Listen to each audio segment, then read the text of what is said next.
मतलब कि वो इस्कॉन के नहीं है, वो कोई ऑथेंटिक पर्सन नहीं है इस्कॉन के, हम्म। अमोघ लीलादास जी। हाँ, अगर हमको ये मान के चलो कि अमोघला प्रभु ने जो किया वो इस्कॉन की ऑफिशियल तरह से कर रहे हैं तो नहीं, बिल्कुल सभी नहीं। दर्शक हाँ समझ गए होंगे कि जो है अमोघ लीलादास जी कोई भी ऑथेंटिक इनके लिए जो है ना, इस्कॉन के लिए कोई भी ऑथेंटिक नहीं है। अभी ये स्वयं को हाँ, इस्कॉन वाले इनके बता रहे अनुसार, हैं, और अभी ये इनके हाँ अनुसार, इनके यस, अनुसार वो इस्कॉन के ऑथेंटिक नहीं है। ठीक है, सभी दर्शक आराम नहीं से है। ये हाँ जान ले अच्छे हाँ से, जान ले अच्छे हाँ, से। ये नहीं कि जो अमोघला प्रभु ठीक जो भी है, करे 100% सही है, गलत मुझे पुंडरी लगी। गोस्वामी, एक मिनट, पुंडरी गोस्वामी तो गौड़िया संप्रदाय का ऑथेंटिक महाराज है ना? नहीं है। नहीं, उनकी हरकतें गौड़ संप्रदाय वाली नहीं है। श्री कृष्ण, हम जानते थे कि ऐसा कुछ होगा। इस्कॉन वाले कुछ ना कुछ खुराफाती अवश्य करेंगे, हमारे फेक मैसेज बना करके सर्कुलेट करना चालू करेंगे। हमारी इनसे चैट हुई थी पहले। अच्छा, ये लोग चाहते हैं कि हम इनसे प्रश्न कर रहे हैं, ये उत्तर दे नहीं पा रहे हैं, तो ये चाहते हैं कि भाई अब इस व्यक्ति को भटकाया जाए, जिससे कि अपनी ही सफाई में उलझ जाए, उन्हीं प्रश्नों के उत्तर में उलझ जाए, जिससे कि हमारे ऊपर प्रश्न खड़े कर ना सके, और फिर अपनी ही सफाई देता फिर सभी को। मतलब उलझाने में लगे हुए हैं सभी को। अभी मैं तुमको उलझवाता हूँ सारी चीज़ों को, देखो अब ध्यान से, इस वीडियो को ध्यान से देखना। ये जो व्यक्ति हमारी चैट शेयर कर रहा है, जहाँ पे ये दिखाने का प्रयत्न किया जा रहा है कि हम रामानुजाचार्य जी को अवैधिक सिद्ध करने का प्रयास कर रहे हैं या फिर अवैधिक कह रहे हैं, सबसे पहली बात तो ऐसा कुछ नहीं है।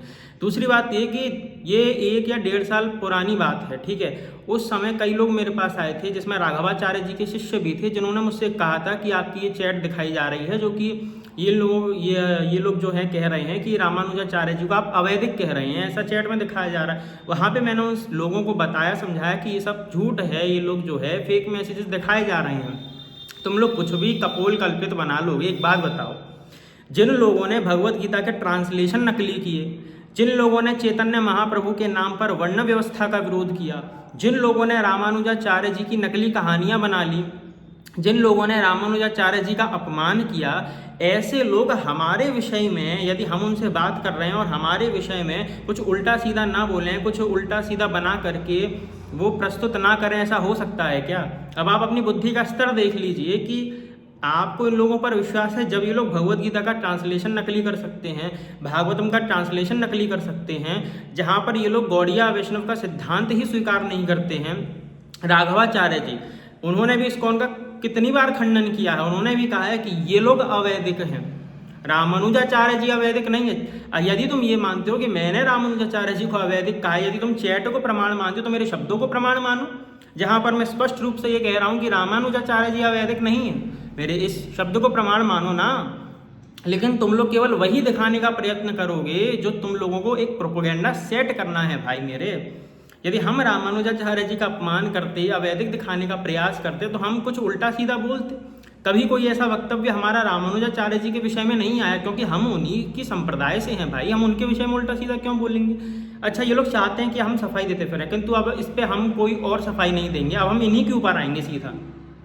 अमोघ लीलादास जो है प्रेमानंद महाराज जी के पास जाता है, वहाँ पे दंडवती करता है। अब इन्हीं का जो चेला है, इस्कॉन के ही जो लोग हैं, वो क्या कहते हैं सुनिए। उन्होंने ही ये कहा, वीडियो में देखा होगा आपने, कि ये लोग क्या कह रहे हैं कि अमोघ लीलादास जो है वो ऑथेंटिक पर्सनैलिटी नहीं है इस्कॉन की। इस्कॉन मानता ही नहीं है अमोघ लीलादास को। अभी जब इस्कॉन मानता ही नहीं है अमोघ लीलादास को, तो फिर वो इस्कॉन की तरफ से लेक्चर क्यों कर रहा है? अच्छा, जहाँ पर कुछ उल्टी सीधी बात बनी तो ये इस्कॉन वाले कहते हैं कि नहीं, ये इस्कॉन वाला नहीं है। अरे भाई, तुम पहले ये डिसाइड करो इस्कॉन वाला कौन है और कौन नहीं है। कहीं कोई रेप कर देता, नहीं ये इस्कॉन वाला नहीं है, इस्कॉन के अंदर हो गया, नहीं भाई हम इसको नहीं मानते। इस्कॉन वाले ने ये सिद्धांत के विरुद्ध कर दिया, नहीं भाई ये इस्कॉन वाला नहीं है। अरे कहो ना ये व्यक्ति हमारा है, लेकिन इससे गलती हो गई है, सीधा सीधा नकार रहे हैं तो कि ये तो हमारा व्यक्ति है ही नहीं। पहले तुम ये डिसाइड, इन्होंने एक तो इतना जाल बिछा करके रखा है कि हर जगह तो इस्कॉन के मेंबर बिखरे पड़े हैं। अब इनको ये पता नहीं है कि कौन ऑथेंटिक है कौन अनऑथेंटिक है। मतलब कि यदि कहीं से कोई इस्कॉन का व्यक्ति कुछ बोल रहा है, कहीं से कोई व्यक्ति कुछ बोल रहा है, कह देंगे ये नकली है, ये असली है, वो असली है, ये नकली है। ये सब उलझाते फिरते हैं अपनी बातों को। इनको यही नहीं पता है कि असली कौन है और नकली आचार्य कौन है। इनके इस्कॉन में ही इतना कन्फ्यूजन फिरा हुआ है कि इनको इस्कॉन के अंतर्गत नहीं मालूम कि कौन असली कौन नकली। तो विचार कीजिए, बाहर जो परंपरा प्राप्त आचार्य बैठे हैं उनके विषय से ये लोग कितना अनभिज्ञ होंगे। रामानुजाचार्य जी के विषय में तिरुमय बोजी नाम की इन्होंने एक ग्रंथ निकाला इस्कॉन वालों ने। सार्वजनिक रूप से क्षमा याचना भी इन लोगों ने नहीं मांगी, जिसमें इन लोगों ने कपोल कल्पित कहानी बनाई, जिसमें ये लिखा कि रामानुजाचार्य जी के आने की भविष्यवाणी नहीं, उसमें चैतन्य महाप्रभु और प्रभुपाद के आने की भविष्यवाणी, उसके डिसाइपल के आने की भविष्यवाणी है। चैतन्य महाप्रभु जी के आने की भविष्यवाणी जो है वो तिरुवई मोजी में नहीं है। प्रभुपाद और उसके चेलों की भविष्यवाणी भी उसमें नहीं है, उसमें केवल रामानुजाचार्य जी के आने की भविष्यवाणी है। ये जो अमरेंद्र नाम का व्यक्ति है जो इस्कॉन का ही, अब कह देना कि ये व्यक्ति भी इस्कॉन का नहीं है। अमरेंद्र नाम का जो ये व्यक्ति है, इसने रामानुजाचार्य जी के विषय में क्या बोला कि जगन्नाथ महाप्रभु की आज्ञा हुई विश्वक्सेनाचार्य जी को, और उन्होंने रामानुजाचार्य जी को लेकर के वो गए कहाँ पे, माया नवद्वीप गए थे। नवद्वीप में चैतन्य महाप्रभु ने रामानुजाचार्य जी को दर्शन दिए। वहां पे चैतन्य महाप्रभु ने रामानुजाचार्य जी के शीश पर अपना चरण रखा और उनको आशीर्वाद दिया, उनको डिवाइन नॉलेज दी, उनको दिव्य ज्ञान प्रदान किया। अब विचार कीजिए कि अपने आचार्य को श्रेष्ठ बताने के लिए, और वो भी अपने आचार्य यानी कि नहीं है, ये तो गौड़िया वैष्णव के आचार्य हैं, और चैतन्य महाप्रभु को तो सभी मानते हैं, हम भी उनको प्रणाम करते हैं, तो हम भी उनका सम्मान करते हैं। तो चैतन्य महाप्रभु इनके आचार्य नहीं है, ये लोग उनको मानते हैं, उनके नाम से फेम और नाम और पैसा बटोर रहे हैं, इसीलिए ये चैतन्य महाप्रभु को अपना बोलते हैं। चैतन्य महाप्रभु को उच्च नहीं दिखा रहे ये लोग, अपनी चैतन्य महाप्रभु के नाम से अपनी जो संस्था खड़ी की है उस संस्था को ये लोग उच्च दिखा रहे हैं, जिसमें ऐसा आपको प्रतीत होगा कि चैतन्य महाप्रभु को ये लोग ग्लोरीफाई कर रहे हैं और रामानुजाचार्य जी की ये लोग निंदा कर रहे हैं। गौड़िया वैष्णव को लगा कि अरे ये तो अपने ही आचार्यों को जो है वो ग्लोरीफाई कर रहे हैं, और हर वैष्णव का सिद्धांत यही होता है कि वो अपने आचार्यों को ग्लोरीफाई करे, तो उसमें अन्य आचार्य की तो अपने आप ही जो सुपीरियॉरिटी है वो कम हो जाती है। तो देखिए, सबसे पहली बात तो ये है कि चैतन्य महाप्रभु के नाम से जो इन्होंने संस्था खड़ी करी है, इसीलिए ये लोग चैतन्य महाप्रभु को ग्लोरीफाई कर रहे हैं, जिसमें कि अब विचार कीजिए ये लोग रामानुजाचार्य जी को नीचा दिखा रहे हैं। जो कथाएं है ही नहीं वास्तविकता में, ऐसी कथाओं को ये लोग प्रचारित कर रहे हैं। अमरेंद्र नाम का प्रभु जो इस्कॉन का व्यक्ति है, इसने क्या बोला कि जगन्नाथ महाप्रभु ने लात मार करके रामानुजाचार्य जी को बाहर निकाला। जगन्नाथपुरी से ऐसे अभद्र शब्दों का प्रयोग करते हुए इस निर्लज्ज को शर्म नहीं आई। विचार कीजिए, ऐसे व्यक्ति जो कि रामानुजाचार्य जी के विषय में ऐसा अनर्गल प्रलाप कर सकते हैं, तो हमारे विषय में नहीं कर सकते। हमारे विषय में ये लोग कुछ उल्टा सीधा नहीं बोल सकते। अरे जो लोग आचार्य जन को नहीं छोड़ रहे वो हमको क्या छोड़ेंगे भाई। उल्टा सीधा ये लोग मीम बना रहे हैं। अच्छा, मेरे को एक बात बताओ कि वैष्णव तो बहुत सहज स्वभाव का होता है, वैष्णव तो बहुत दीन होता है, वैष्णव का सिद्धांत क्या होता है, दासानुदासो भवितास्मि भूया, वो तो दासों का भी दास होता है। अपने को सदैव तृणादपि सुनीचेना तरोरपि शैषुना अमानिना मान देना कीर्तनीय सदा हरि। हाँ, तृण से भी अधिक अपने आप को तुच्छ मानता है। चैतन्य महाप्रभु का ही लिखा हुआ श्लोक है ना, चैतन्य महाप्रभु ने ही तो दिया। तो तृणादपि सुनीचेना, तृण से भी अपने आप को छोटा मानना, ये तो तुम्हारा गौड़िया वैष्णव का सिद्धांत ही कह रहा है कि अपने आप को तृण से भी छोटा मानो, और सभी वैष्णवों को मानना चाहिए, हमको भी मानना चाहिए। लेकिन कोई आक्षेप लगाएगा और हम चुप रहेंगे, वैसी बात नहीं। किंतु यदि तुम्हारे ऊपर भी कोई आक्षेप लगा रहा है, तुम उत्तर दो। उत्तर देने के लिए तुम स्वतंत्र हो, हम भी स्वतंत्र हैं। किंतु तुम लोग गलत गलत मीम बनाओगे, है ना, चेहरे को बिगाड़ोगे, ये सब करोगे, तो ये सब वैष्णवों के लक्षण हैं क्या? आप विचार कीजिए, क्या ये वैष्णवों के लक्षण घटित होते हैं कि दासानुदासो भवितास्मि भूय तृणादपि सुनीचे का जो सिद्धांत है, क्या वो इनके अंदर घटित हो रहा है? नहीं हो रहा। तो ये लोग कब कब भजन कर रहे हैं, कितना कितना भजन कर रहे हैं, सारा दिन रिफ्यूटेशन में, मीम्स बनाने में और उल्टा सीधा बोलने में, अभद्र भाषा का प्रयोग करने में, इन सब में ये लोग लगे हुए हैं। और अमोघ लीला तो ऑथेंटिक पर्सनैलिटी नहीं है ना। अब डिसाइड करो भाई कि अमोघ लीला ऑथेंटिक है कि नहीं। फिर हम अमोघ लीला के बारे में बोलना चालू करें, फिर गाली देने मत आना, क्योंकि तुम सब लोग जो हो वो तो ऑथेंटिक नहीं हो। इस्कॉन वाले तो तुम लोगों को नकार देंगे, जो कि अपनी शक्ल छुपाए फिर रहे हैं। अपना फेस रिवील करके सामने आकर के कुछ बोलने का प्रयास करो, उतना सामर्थ्य तुम्हारे अंदर नहीं है। चेहरे को छुपाते हुए फिर रहे हो कि कहीं कोई हमारे ऊपर मीम ना बना दे। तो जैसा व्यवहार भागवत जी में, भागवतम को तुम श्रेष्ठ मानते हो कि नहीं मानते हो?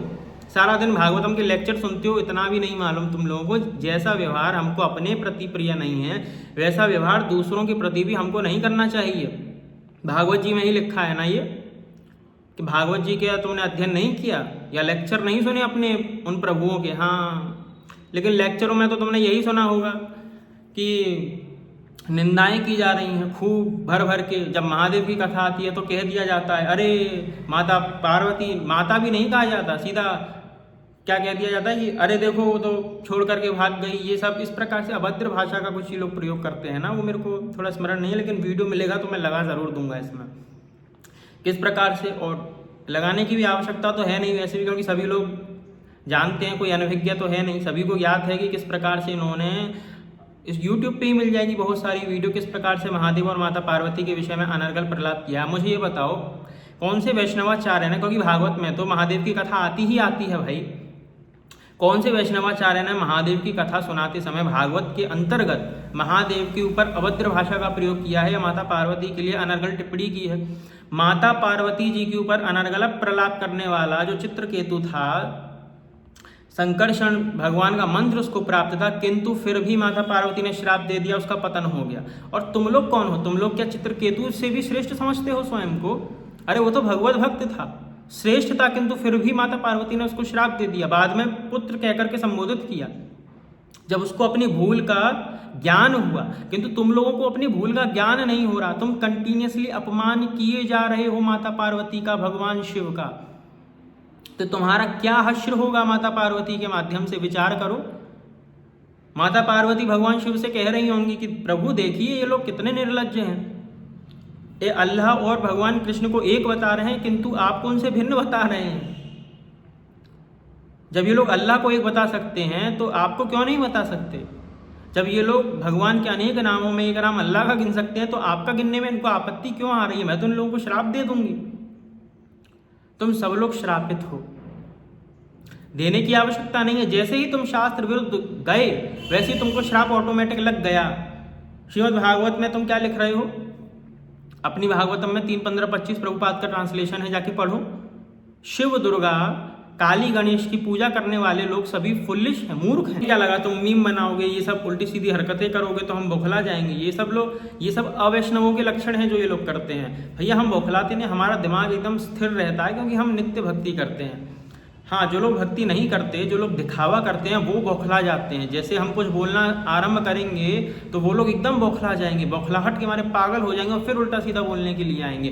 हम तो केवल सत्य को प्रकाशित करने का प्रयास करते हैं। हम जो भी कुछ बोलते हैं प्रमाण दे करके बोलते हैं, किंतु ये लोग क्या करते हैं? ये लोग सीधा अभद्र भाषा पर उतर आते हैं। ये लोग सीधा मीम बनाने पर उतर आते हैं। क्यों मीम बनाएंगे, क्यों अभद्र भाषा का प्रयोग करेंगे? क्योंकि हमारे विरुद्ध बोलने के लिए, हमारा खंडन करने के लिए इनके पास कोई शास्त्रीय प्रमाण नहीं है। शास्त्रीय प्रमाण के अभाव में ये लोग क्या करेंगे? मीम बनाएंगे, जिससे कि बस हल्का फुल्का इन लोगों के अपने ईगो को सेटिस्फैक्शन, अपने ईगो को सेटिस्फाई कर सकें कि हाँ देखो भाई हमने इनके विरुद्ध जो है मीम बना दिया बढ़िया तरीके से, अब देखो इनकी बदनामी करेंगे। भाई भक्तों को क्या मान क्या अपमान, भाई हमको मान अपमान से कोई फर्क नहीं पड़ता। बनाओ जितने मीम बनाने हैं, तुमको जितना सामर्थ्य उतने मीम बनाओ, हमको इन मीम से कोई फर्क नहीं पड़ता। भाई हमको अपनी भक्ति करनी है, तुम्हारे समय में समय बर्बाद नहीं करना है तुम्हारे चक्कर में। तो तुम जो ये करते फिर रहे हो, तुम करते फिरो अपना, हमको अपना अध्ययन करना है बाकी जा करके अभी। और जो तुम अभी उल्टी सीधी हरकतें और भी करोगे तो फिर उसका भी हमको उत्तर देना, खंडन वंडन करना तुम्हारा, क्योंकि तुम मानोगे तो हो नहीं, किंतु हम तो शास्त्रीय प्रमाण से खंडन करेंगे। धर्म की यही विशेषता है ना। रावण माता सीता का हरण करके ले जाता है, किंतु भगवान श्री राम रावण की भांति मंदोदरी का हरण करने के लिए नहीं जाते हैं, वो धर्म से चलते हैं और रावण का वध करके आते हैं। ठीक उसी प्रकार से जिस प्रकार से तुम ये मीम बना रहे हो, उल्टी सीधी हरकतें कर रहे हो, वो सब हम नहीं करेंगे। हम भगवान राम की मर्यादा में रह करके धर्मानुकूल आचरण करते हुए तुम लोगों का शास्त्रीय खंडन करेंगे। जय श्री कृष्ण।